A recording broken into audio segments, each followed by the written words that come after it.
ఆంధ్రప్రదేశ్ రాష్ట్రంలో అతిపెద్ద నీచుడు, నికృష్టుడు, దౌర్భాగ్యుడు, 420 గాడు, సైకోగాడు అనేటువంటి 11 సీట్లకు పరిమితమైనటువంటి దౌర్భాగ్యుడు జగన్మోహన్ రెడ్డి ప్రధాన అనుచరుడు మాచర్ల మాజీ ఎమ్మెల్యే పిన్నెల్లి రామకృష్ణారెడ్డి జైల్లో కుక్క బ్రతుకుతున్నట్టుగా తెలుస్తా ఉంది. దెబ్బకి జగన్మోహన్ రెడ్డి వెన్నులో వణుకు మొదలైనట్టుగా తెలుస్తా ఉంది. అసలు పిన్నెల్లి రామకృష్ణారెడ్డి బతుకేంటి, జగన్మోహన్ రెడ్డి ఎందుకు అంతగా వణికిపోతా ఉన్నాడు అనేటువంటి సంచలన అంశాన్ని వీడియోలో వివరించబోయే ముందుగా ఇప్పటి వరకు మన ఛానల్ సబ్స్క్రైబ్ చేయని వాళ్ళు ఖచ్చితంగా సబ్స్క్రైబ్ చేయండి. ఇక విషయానికి వస్తే జగన్మోహన్ రెడ్డి అనేటువంటి నికృష్టుడికి కావాల్సింది అరాచకవాదులు, రేపులు చేసేవాళ్ళు, మర్డర్లు చేసేవాళ్ళు, దుర్మార్గులు, దోపిడీదారులు, రౌడీలు, గుండాలు, 420 అనేది రాష్ట్ర ప్రజలందరికీ తెలుసు. అయితే మాచర్లో నేను పెద్ద పోటుగాడిని, వీరుణ్ణి, శీరుణ్ణి, తొడలగొడుతున్నా, 4 సార్లు గెలిచా, నాకు ఎదురే లేదు, తిరిగే లేదంటూ మాచర్లో ప్రజాస్వామ్యానికి పాతరేసినటువంటి లుచ్చాగాడు పిన్నెల్లి రామకృష్ణారెడ్డి అనేది మనందరికీ తెలుసు. కానీ వాడు ఎన్నికల రిజల్ట్ రాకముందే ఈ రాష్ట్రం నుంచి పారిపోయి బాత్రూములకి కమోడ్లు తయారు చేసేటువంటి కమోడ్ల ఫ్యాక్టరీలో దాక్కున్నటువంటి నికృష్టపు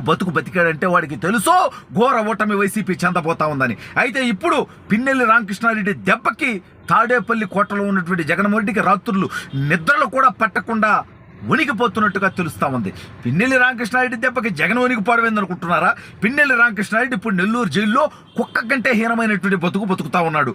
వాడు అది సరే, ఇదంతా పక్కన పెడితే నిన్న వైఎస్ రాజశేఖర రెడ్డి జయంతో వరదతో పంచులేదు. ఏమైనా పెద్ద రాష్ట్రానికి పీకింది ఏముంది జగన్మోహన్ రెడ్డి అనేటువంటి డెకాయిట్ గాడిని ఈ రాష్ట్రం మీద వదిలిపోయాడు. సరే, మొత్తానికి అదేదో జరిగింది మాచర్లో. ఇంతకుముందు పెద్ద పోటుగాళ్ళ కథలు దిగినటువంటి బూతులు వస్తున్నాయి వాళ్ళు చేసినటువంటి హింసరా స్వామి, వాళ్ళు కొట్టినటువంటి దెబ్బల స్వామి, వాళ్ళు చేసినటువంటి అరాచకం స్వామి, కొంచెం పరిద్దాటి వస్తాయి, దయచేసి అర్థం చేసుకోండి మీరు కూడా. అయితే మాచర్లో పెద్ద కథలు చేసినటువంటి వీళ్ళు ఇప్పుడు పిన్నెల్లి రామకృష్ణారెడ్డి నెల్లూరు జైల్లో చెప్పకూడదు తింటుంటే పిన్నెల్లి వెంకటరామరెడ్డి వాడేమో పారిపోయాడు. ఈ పిన్నెల్లి రామకృష్ణారెడ్డి గారి తమ్ముడు వాడో పెద్ద అరాచకవాది, వాడో పెద్ద రౌడీ షీటరు. కానీ అధికారం పోగానే ఆ డెకాయిట్ నా కొడుకు ఆ నుంచి పారిపోయి అక్కడ దాక్కున్నాడు. ఎందుకంటే పోలీసులు అరెస్ట్ చేస్తారు కాబట్టి. వీళ్ళిద్దరూ జైల్లో ఉంటే వీళ్ళ తండ్రి పాపం పెద్ద మనిషి కాబట్టి వయసును గౌరవిస్తాగా పిన్నెల్లి వెంకటేశ్వరరెడ్డి, అతన్ని మనం చెట్టం, అతని గురించి అగౌరవంగా మనం మాట్లాడం. ఎందుకంటే ఆ నా కొడుకుల కంటే నీతి లేదు కానీ మనకుందగా. అతను రాజశేఖర రెడ్డి జయంతికి ఆడికి పోయి కాసేపు అంటే ఇద్దరు ఒక కొడుకేమో జైల్లో ఉండా, ఇంకో కొడుకేమో పారిపోయి ఉండా, పార్టీ ఏమో ఘోరంగా ఓడిపోయిండా, జగన్మోహన్ రెడ్డి బతికేందో తిరిగిపోతుండా. ఈ నేపథ్యంలో పాపం ఆయన వయసు దాదాపు 75-80 ఏళ్ళు ఉంటాయి. ఈ వయసులో పాపం ఆడికి వచ్చి రాజశేఖర రెడ్డి బొమ్మ దగ్గర నిలబడి ఒక ఫోటో దిగిపోవాల్సినటువంటి పరిస్థితి. ఈ మాత్రం దానికే రానా అధికారం శాశ్వతోనే అహంకారంతో ఒళ్ళు కొవ్వెక్కి కావరంతో మీరు మాచర్లో చేసినటువంటి అరాచకాలు ఎదురా ఎవడన్నా మిమ్మల్ని ప్రశ్నిస్తే వాడి మీద దాడులు. చంద్రయ్యని పేకలు కోసారు కదరా నా కొడకల్లారా మీ పార్టీలోకి రాలేదని. అంటే ఎంత అరాచకం మీకు. ఇవాళ మీ దాకా వచ్చేసరికి నొప్పి తెలుస్తా ఉందా? అయినా నువ్వు ఈవీఎం పగలగొట్టి ప్రజాస్వామ్యాన్ని అపహాస్యం చేస్తే ఆ కేసులో 2 జైలుకు పోయింది.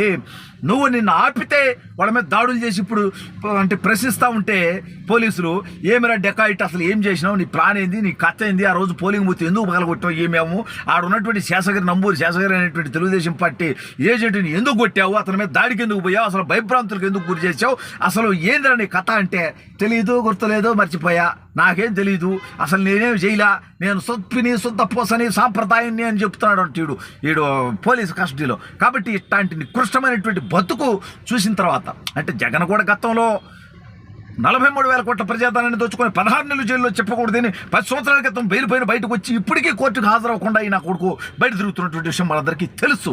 సరే, రేపు మాపు వీడు జైలుకు పోవాల్సి ఉంది. అయితే జగన్మోహన్ రెడ్డి అనేటువంటి వ్యక్తి తను బయటకు వచ్చిన తర్వాత మళ్ళీ జైలుకు పోయిందిలే.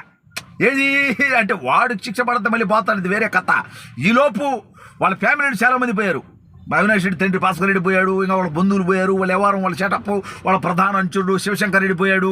బట్ జగన్మోహన్ రెడ్డి అయితే ఎవరు చూడటానికి కూడా జైలుకు పోలా. కానీ మొట్టమొదటిసారి ఈ పిన్నెల్లి రామకృష్ణారెడ్డి అనేటువంటి అరాచకవాది నెల్లూరు జైల్లో ఉంటే ఒక్కసారి నెల్లూరు జైలుకు వచ్చాడండి డెకాయిట్ గారు జగన్మోహన్ రెడ్డి గారు. అయితే అక్కడ వీడు ఒక్కసారిగా షాక్కు గురైనట్టుగా తెలుస్తోంది, భయపడినట్టుగా తెలుస్తోంది, ఆందోళన చెందినట్టుగా తెలుస్తోంది. ఎందుకయ్యా అంటే గతంలో వీడు ఏదైతే జైలు జీవితం గడిపాడో ఆ జైలు జీవితం అంతా కూడా మరోసారి గుర్తొచ్చి మళ్ళీ ఇటువంటి జైలు జీవితం గడపాల్సి వస్తాము, మళ్ళీ చెప్పకూడదు తినాల్సి వస్తాము. ఎందుకంటే బాబాయ్ వేసేసినటువంటి కేసు అత్యంత సీరియస్ కేసు.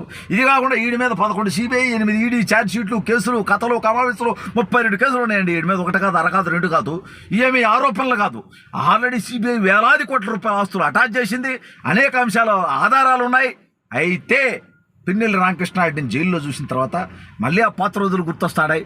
ఆ రోజుల్లో చెంచలగూడలో ఉన్నాం కదా, మళ్ళీ ఆ రోజులు వచ్చేటట్టుండే నా బతికేంది, నా పరిస్థితి ఏంది, నా విధానం ఏంది, ఈ పార్టీని ఏమన్నా కాంగ్రెస్ పార్టీలో విలీనం చేద్దారా, బీజేపీ వాళ్ళు ఎవరిదన్నా కాళ్ళు పిసుగుదారా అనేటువంటి ప్రయత్నం చేస్తున్నట్టుగా తెలుస్తోంది. అయితే కాంగ్రెస్ పార్టీ డోర్లు ఇంకా క్లోజ్ ఇతనికి ఓపెన్ చేయనట్టుగా తెలుస్తూ ఉంది. భారతీయ జనతా పార్టీ ఇవాళ ఎన్డీఏలో తెలుగుదేశం పార్టీ కూడా భాగస్వామ్యం ఉంది. పైగా ఎన్డీఏ అంటే భారతీయ జనతా పార్టీకి పూర్తి స్థాయి మెజార్టీలో, తెలుగుదేశం పార్టీకి భారీ స్థాయిలో ఎంపీలు రావడం, తెలుగుదేశం పార్టీ మద్దతుతో ఇవాళ కేంద్రంలో కొనసాగుతుండటంతో తెలుగుదేశం భారతీయ జనతా పార్టీ మధ్య ఇవాళ మంచి సఖ్యత ఉన్నటువంటి నేపథ్యంలో జగన్మోహన్ రెడ్డిని ఎంటర్టైన్ చేసేటువంటి పరిస్థితి లేదు. కాబట్టి ఇక నా జీవితం జైలు పోలే అనేటువంటి భయంతో జగన్మోహన్ రెడ్డి తాడేపల్లి కోటలో వణికిపోతూ సరిగా నిద్ర కూడా పోకుండా రాత్రులు ఉలిక్కి పడిలేసి నేను ఏడున్నా, జైల్లో ఉన్నానా, ఇంకా ఇంట్లోనే కోటలోనే ఉన్నానా, వేలాది కోట్ల ప్రజాధనంతో కట్టిన దాన్ని అని ఒక్కొక్కసారిగా ఎత్తుకుంటున్నట్టుగా తెలుస్తుంది. రేపో మాపో జగన్ జైలుకి వెళ్ళడం ఖాయం.